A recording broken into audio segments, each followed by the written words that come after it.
Pakistan super league PSL এর বাকি অংশে লাহোর কালান্দাসের হয়ে খেলবেন বাংলাদেশের তারকা অলরাউন্ডার সাকিব আল হাসান। এখনও আনুষ্ঠানিক ঘোষণা না আসলেও সাকিব বিষয়টি নিশ্চিত করেছেন নিজেই। আন্তর্জাতিক ক্রিকেট থেকে লম্বা সময় ধরেই দূরে আছেন সাকিব। ফ্র্যাঞ্চাইজি লিগেও খুব নিয়মিত খেলছেন না তিনি। পিএসএল আইপিএল এর চলতি আসরেও খেলার কথা ছিল না তার। তবে মাঝপথে দুই টুর্নামেন্ট বিরতির পর আবারও আগামী 17 মে থেকে শুরু হতে যাচ্ছে পিএসএল এবং আইপিএল। এতেই কপাল খুলে গেছে সাকিবের। পিএসএল এর বাকি মৌসুমের জন্য সাকিবকে দলে টেনেছে লাহোর কালান্দাস। পিএসএল এর ড্রাফট থেকে লাহোর দলে নিয়েছিল আরেক বাংলাদেশি ক্রিকেটার রিশাদ হোসেনকে। শুরুর অংশে লাহোরের বল হাতে দুর্দান্ত ঘূর্ণি জাদু দেখিয়েছেন তিনি।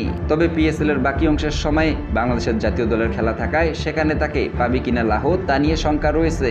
সংযুক্ত আরব আমিরাত এবং পাকিস্তানের বিপক্ষে টি-20 সিরিজ খেলার জন্য ইতিমধ্যেই দুবাইয়ের উদ্দেশ্যে উড়াল দিয়ে ফেলেছেন বাংলাদেশ দলের এই ক্রিকেটার। রিশাদকে নিয়ে শঙ্কা থাকলেও পিএসএল এর বাকি অংশে লাহোর পাবে সাকিবকে। আগামী 18 মে পেশোয়ার জালের বিপক্ষে হাই ভোল্টেজ ম্যাচে মাঠে নামবে লাহোর। এই ম্যাচের উপর নির্ভর করছে লাহোরের প্লে অফে যাওয়ার হিসাব নিকাশ।